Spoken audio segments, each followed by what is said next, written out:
Capítulo 2. Deus está vivo mesmo. 1. Quando a última pétala cair, minha vida também irá cair. 2. Será que todo mundo aqui é louco? 3. Posso ouvir. Posso ouvir. 4. Divórcio e reconciliação. 1. Quando a última pétala cair, minha vida também irá cair. Como minha segunda irmã me evangelizou. Quando nossa última esperança, que era beber suco de excremento, acabou em vão, eu e minha esposa voltamos para Seul em grande desespero.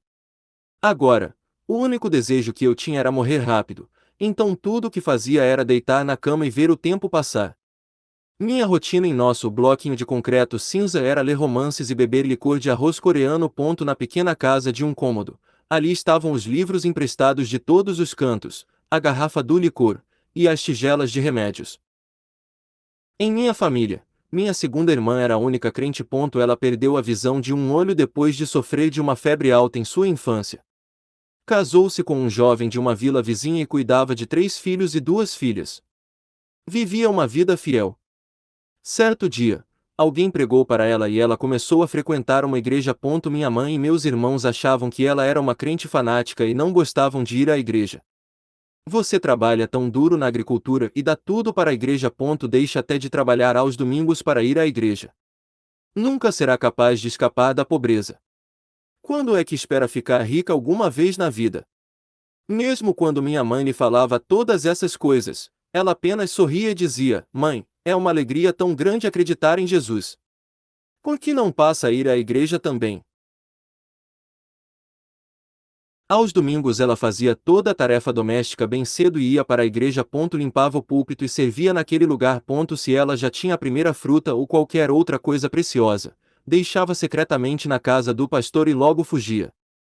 Amava servir o servo de Deus dessa maneira. Ia diligentemente a reuniões de avivamento, buscava a graça de Deus com grande empenho. Chegou até a dar seu anel de ouro, considerado muito precioso naquela época, como oferta. Deus, dá-me a fé que é preciosa como ouro. Dá-me a fé que é como ouro que nunca muda, mesmo com o passar do tempo. Desde a minha infância, minha segunda irmã era minha irmã favorita. Quando eu estava estudando em Seul, eu praticamente morava em sua casa sempre que estava de férias. Ela tentava falar de Jesus para mim sempre que tinha chance. Mesmo depois que fiquei doente, ela se compadecia de mim. Sempre tentava me convencer a ir à igreja dizendo: Irmão, se for à igreja, Deus curará você. Você será saudável de novo. Irmã, por favor, não seja ridícula. Estamos vivendo em uma era onde pessoas estão levando espaçonaves à lua. Onde é que está Deus? Se ele existe mesmo, mostre-me. Ela tentou me convencer a acreditar em Deus muitas vezes, mas como eu era cabeça dura, insistia em dizer que, se ele existisse mesmo, ela tinha que me mostrar. Quando a última pétala cair, minha vida também irá cair. Senti-me como a heroína de um famoso romance. Nele, ela estava vivendo em constante desespero, sem esperanças para o amanhã.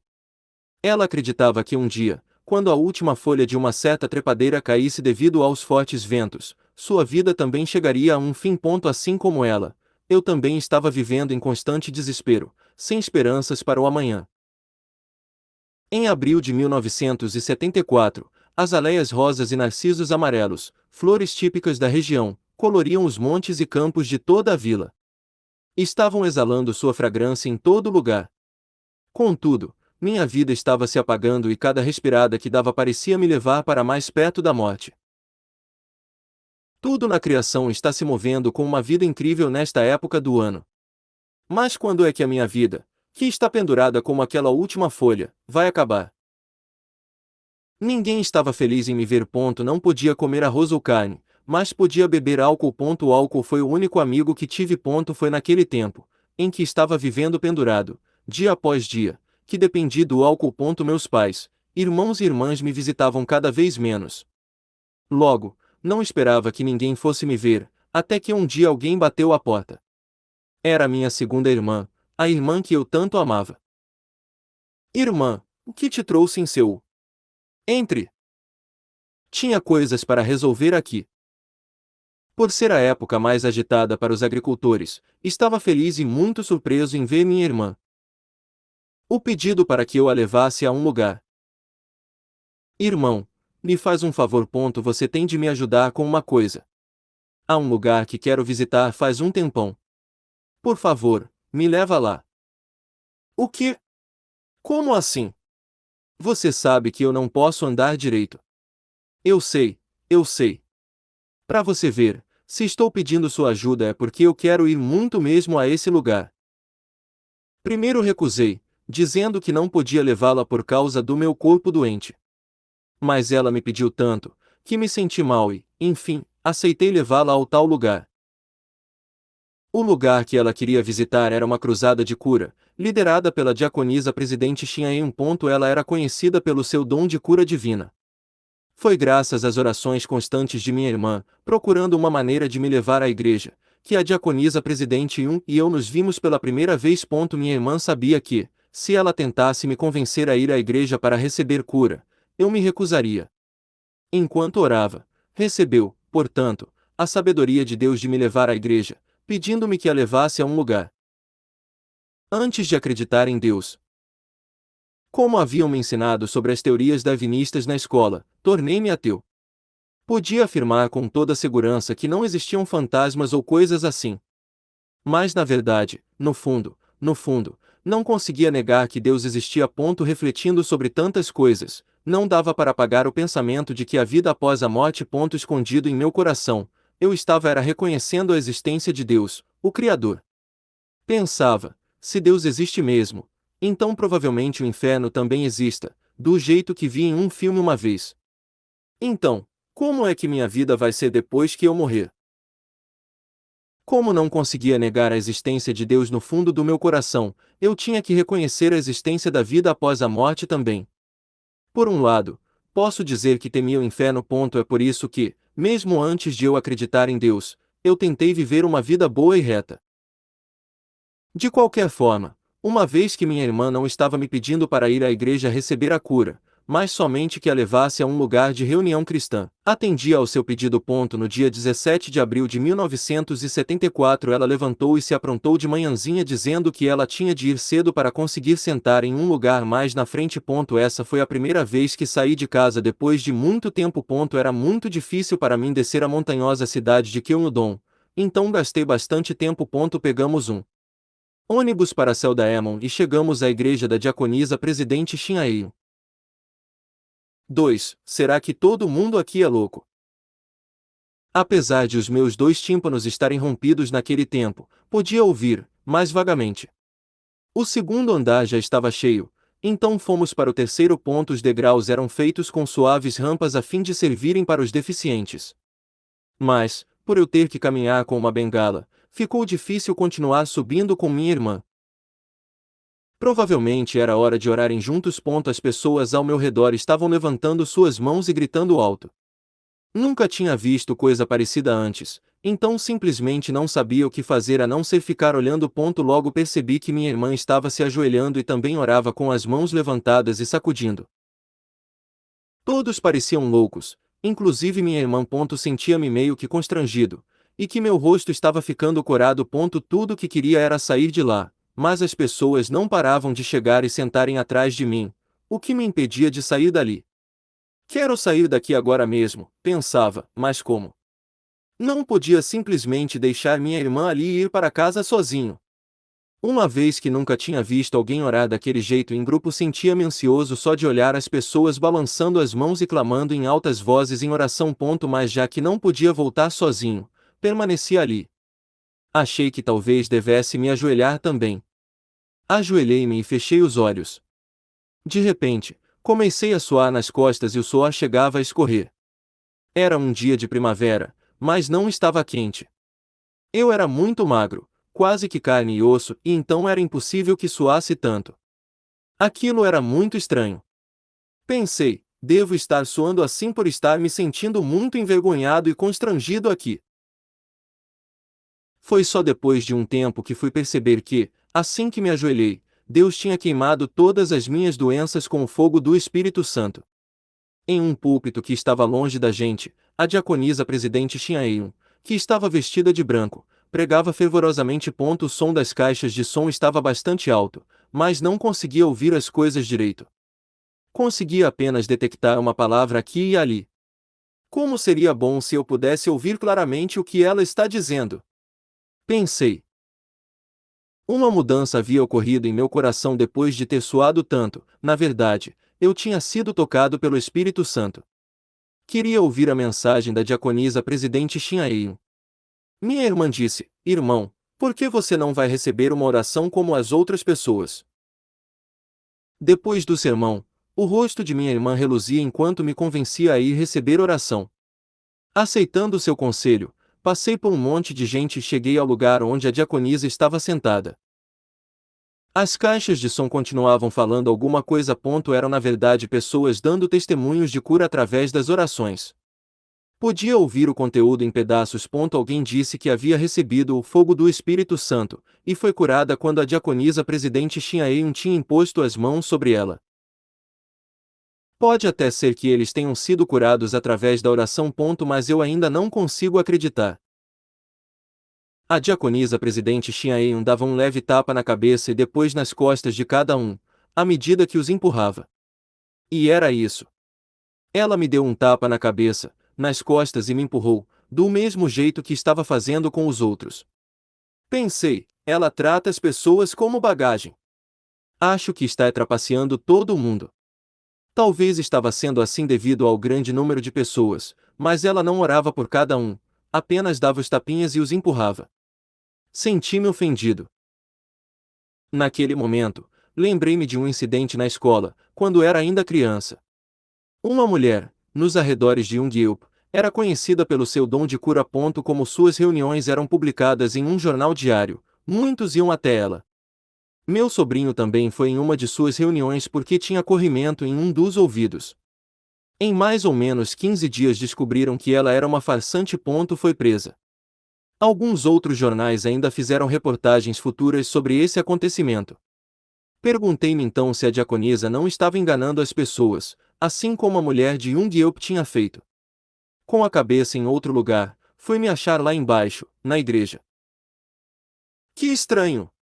Desci aqui sem nenhuma dor ou dificuldade. 3. Posso ouvir. Posso ouvir.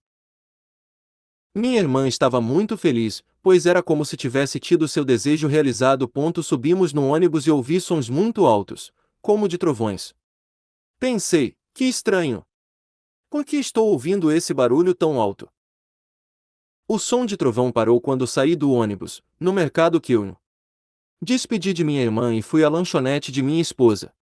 Havia muitos tipos de comida, inclusive carne. No balcão, podia ouvir as conversas dos clientes, enquanto comiam e bebiam. Estava tão feliz que bati na mesa com a mão fechada. Posso ouvir?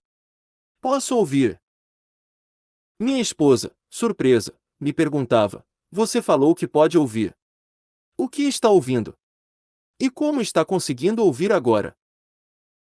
Posso ouvir claramente aqueles clientes conversarem. Meu bem, estou com fome agora. Queria comer alguma coisa. Me dá um pouco de arroz com carne. O quê? Se eu te der isso, você vai ter uma indigestão e ficar cheio de alergia. Estou bem. Sinto que já até digeri tudo. Não se preocupe, apenas me dê a comida. Acabei com o arroz e a carne assim que minha esposa os trouxe para mim. Geralmente, comeria só o arroz, então aquilo tinha sido algo maravilhoso. Sentia que estava digerindo a comida muito bem, como de fato digeri. Inegavelmente um milagre. No dia seguinte, assim que acordei de manhã, fui ao banheiro como de costume. A primeira parte da minha rotina matinal era ir ao banheiro, enrolar algodão em um palito de fósforo e limpar o corrimento de meus ouvidos. Fazia aquilo porque não queria que minha esposa se preocupasse ao me ver daquele jeito. Tentei enxugar tudo direitinho como sempre, mas não havia nada, meus ouvidos estavam limpos. Mais estranho ainda era que, quando acordava, costumava ter anemia. Eu era tão anêmico que tinha de me preparar por um momento, antes de levantar para ir ao banheiro. Naquele dia, no entanto, percebi que havia ido ao banheiro assim que acordei. E não acabava por aí. Devido à artrite severa, costumava ter pus na palma das mãos, nos cotovelos, joelhos, tornozelos e outras juntas. Mas, naquele dia, o pus branco havia se transformado em cascas escuras. Não consigo entender isso tudo. Que estranho! De repente, meu coração começou a acelerar. Ainda emocionado, voltei ao quarto. Tirei minhas roupas e examinei meu corpo cuidadosamente. Quando dormia, não conseguia virar meu pescoço direito e tinha de dormir só de um lado, por causa da inflamação linfática. Mas aquele nódulo do tamanho de uma uva em minha glândula linfática tinha desaparecido completamente. Além disso, lembrei-me de algo que tinha acontecido comigo quando estava ainda doente. Foi no inverno e nós sempre tínhamos água quente em um pote de esquentar água na cozinha. Como de costume, abaixava-me para pegar água quente de manhã. O pote só estava metade cheio e a entrada de ar estava aberta, fornecendo oxigênio suficiente para que o carvão continuasse aceso. A água estava cheia de bolhas efervescentes. Quando peguei a água com uma concha, o vapor quente veio ao meu rosto. Quando tentei sair do vapor, a água quente acabou caindo em meu corpo. Fui queimado nos braços e no peito. Essa queimadura me deixou com feias cicatrizes e passei a não tirar minha camisa normalmente na frente dos outros. Mas até mesmo as cicatrizes tinham sumido. Foi um milagre tão inacreditável. Não havia mais nada de errado com meu corpo. Naquela hora lembrei-me do que tinha acontecido no dia anterior. Pude subir e descer escadas sem dificuldade alguma. No caminho de volta para casa, ouvi um som de trovão. Pude ouvir os clientes conversarem na lanchonete de minha esposa. Não estava mais anêmico, não havia mais corrimento e não sentia nenhuma dor ao dobrar meus joelhos. Deus me curou mesmo. Diante da realidade que nem mesmo eu conseguia acreditar, estava surpreso. Não tomei nenhum remédio, nem fiz cirurgia, nada. Mas todas as doenças foram curadas. Mais de 10 tipos diferentes delas, que não tinha conseguido curar com nenhum tratamento médico, tinham desaparecido de uma única vez. Deus está vivo verdadeiramente. Eu era bobo, mas como podia continuar duvidando disso?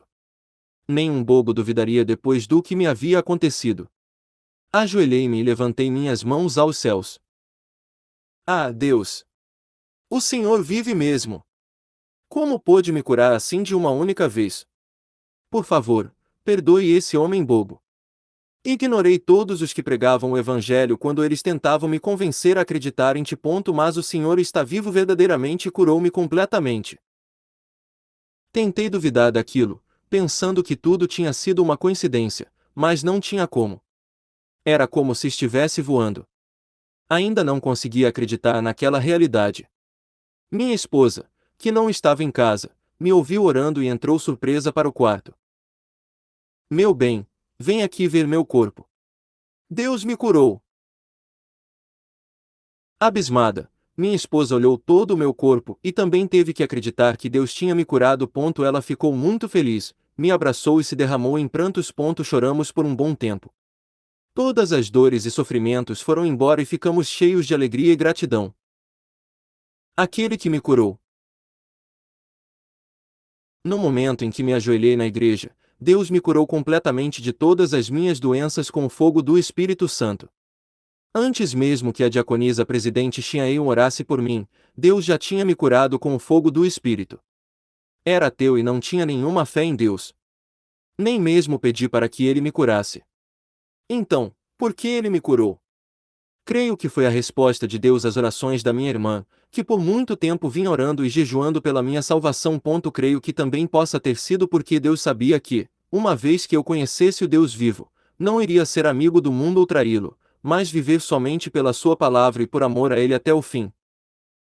4. Divórcio e reconciliação. Felicidade por 3 meses. Como na história do passarinho azul da felicidade, senti como se um passarinho azul tivesse pousado em minha família. A mudança mais marcante em minha família foi que fomos para uma igreja perto de casa e passamos a participar dos cultos de louvor e adoração aos domingos. Fazíamos isso porque, pela graça do Deus vivo, foi curado e sentíamos que tínhamos que retribuir aquela graça. Mas a grande dívida financeira que ainda tínhamos e outras situações não mudaram. Ainda assim estávamos felizes e alegres. Estava grato por ter sido liberto das dores e doenças que tinha. Graças a isso, pude finalmente ter a esperança e o sonho de que ia poder trabalhar e viver com minhas próprias habilidades. Discuti nosso futuro com minha esposa. Uma vez que não tinha mais doença nenhuma, em alguns meses já seria capaz de trabalhar novamente. Então, pagaríamos o débito e expandiríamos a lanchonete. Juntos, trabalharíamos duro, ganharíamos muito dinheiro e abriríamos um grande restaurante.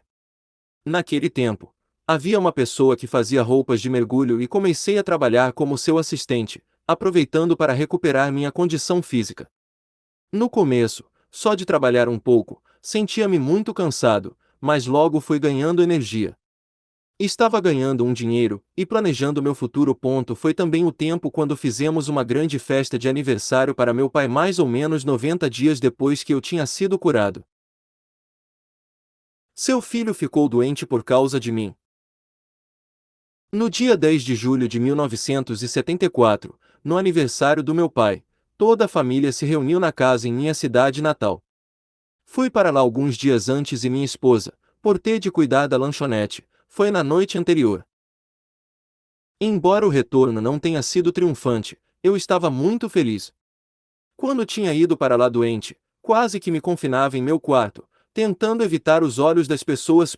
Só tomei algumas medicações que tinha de tomar lá e voltei para ser o ponto agora. Quão feliz eu estava por ter me tornado um homem completamente curado.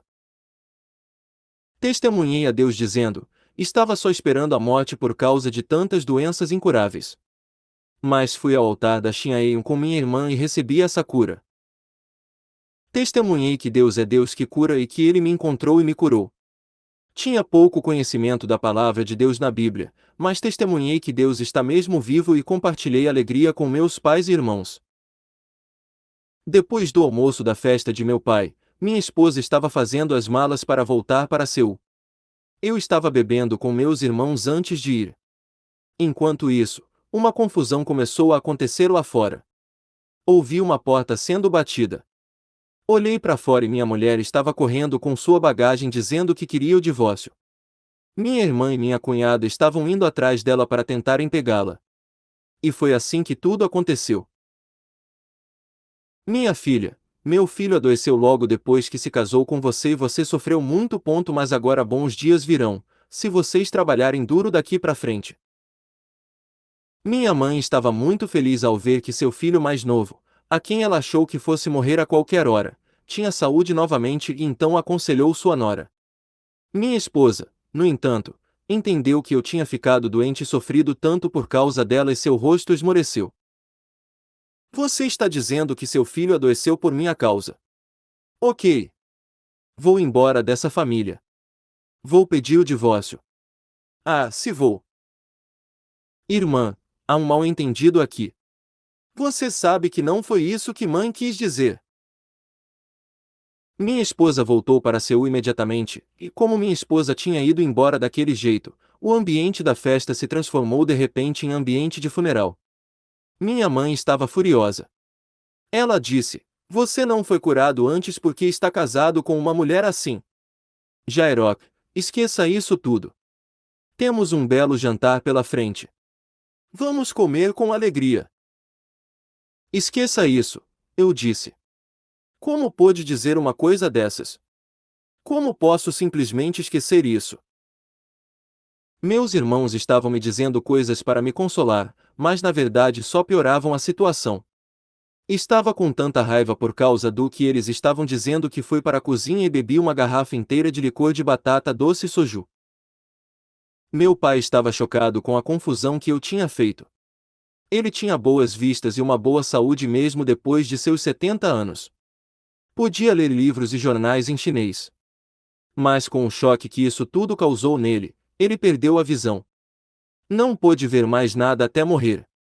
O comportamento atípico que tive na situação era visto como muito desrespeitoso por meu pai. Essa situação é algo que me traz grande dor e da qual me lembrarei para o resto da vida.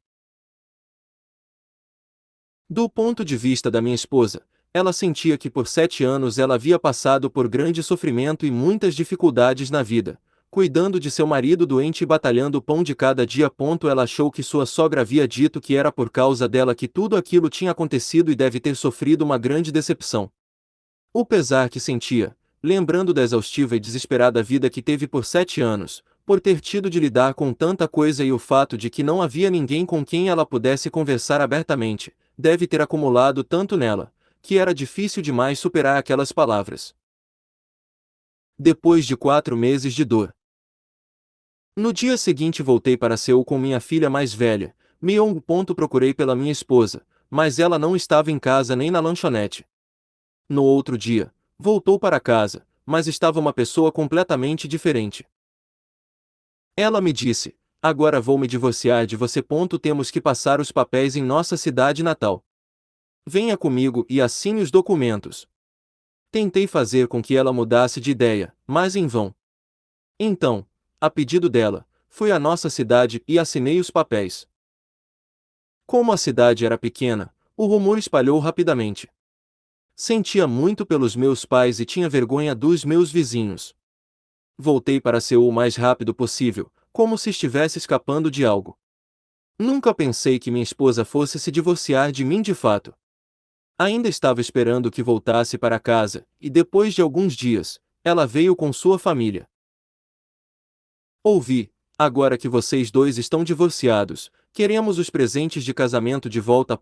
Também vamos querer o valor que depositamos no banco como caução para a lanchonete no mercado. Como tínhamos nos mudado 17 vezes, enquanto estava doente, não tínhamos nenhum bem doméstico que seria normal. Ainda assim, minha esposa e sua família empacotaram tudo o que ela tinha trazido. Senti um tremendo desprezo por todos eles. Enquanto eles terminavam de embalar as coisas, fui ao mercado Gyeongbudong pegar o depósito da lanchonete. O mercado estava cheio de gente. Naquela hora, a pequena Myung de 5 anos de idade entendeu o que estava acontecendo. Ela segurou na saia da mãe. Mãe, não vá embora. Fica comigo. Não me deixe. Eu vou morrer se você for. Myung, chorando, ia atrás dela. Seus sapatos saíram, mas minha esposa friamente se livrou dela. Papai, ela não é mais a minha mãe. Não vou mais telefonar para ela de agora em diante. Nunca mais deixe ela voltar para casa. Por causa da cicatriz em seu coraçãozinho, essas palavras saíram da minha filha como frias agulhas. Naquela época, estava aprendendo a trabalhar em lugares em construção, seguindo meus amigos. Mesmo enquanto não estava com minha esposa, nunca perdi os cultos de louvor e adoração aos domingos. Como tinha que ir à igreja no domingo, a partir de sábado à noite eu não bebia ou fumava, com medo de que minha respiração cheirasse mal no domingo, na igreja. Só depois dos cultos da manhã e da noite que eu voltava para casa e finalmente fumava e bebia, coisas que tive de aguentar não fazer por todo o dia. Não sabia nem mesmo orar, mas me ajoelhava e falava em voz alta: Deus, tu sabes, certo? Fiquei saudável e agora posso ganhar a vida, mas as coisas estão como estão. Por favor, mande minha esposa de volta para mim. Posso fazê-la feliz sem nunca mais deixá-la sofrer. Por favor, faça com que ela volte rápido e que a gente tenha uma família feliz. Tomava café de manhã bem cedo, deixava Myung na casa do meu irmão mais velho e ia trabalhar. Apanhava Myung à noite, no trajeto de volta para casa. Todo dia a mesma coisa. Depois de algum tempo, tive de passar a deixá-la na casa de sua avó, em minha cidade natal. Logo que a deixei na casa de meus pais, minha mãe me ligou. Myung tinha feridas abertas da cabeça aos pés e era algo tão sério que nem o remédio fez efeito. Sangravam muito e minha filha passou a ter lavas de moscas em seu couro cabeludo. Mandaram-na para o hospital, mas parecia que não ia sobreviver. Mesmo inconsciente, ela estava procurando e chamando por sua mãe. Pediram-me que a deixasse ver sua mãe mais uma vez antes de morrer. O fato de que nós havíamos nos divorciado ainda não tinha entrado na minha cabeça e então fui à casa do irmão de minha esposa em Gyeongbudong. Felizmente, minha sogra estava lá e assim contei para ela o que estava acontecendo. Pedi sua permissão para encontrar minha mulher. Mas a resposta deles foi fria. Se sua filha morrer, será melhor para você se casar de novo. Apenas deixe-a. Dessa maneira, Myung não viu sua mãe, mas com muita dificuldade, conseguiu sobreviver. Um encontro de casamento. Através da bebida e do cigarro, convenci a mim mesmo a esquecer a realidade cinzenta da minha vida. Estava decepcionado com minha esposa, que saiu de casa por causa de uma palavra da minha mãe. Mas odiava ainda mais a família dela, que a convenceu de pedir o divórcio. Para esquecer aqueles que eu odiava, tinha que beber. Já tinha investido meu dinheiro com minha irmã e perdi tudo por causa de um erro dela, então pedi a ela que me desse algum dinheiro para começar um comércio. Mas gastei os meus dias em um bar onde o dinheiro acabou. Não tinha nem forças e nem vontade para continuar minha vida. Minha família estava tentando encontrar uma maneira de me salvar. Minha irmã disse: "Mãe, é melhor a gente fazer ele casar de novo.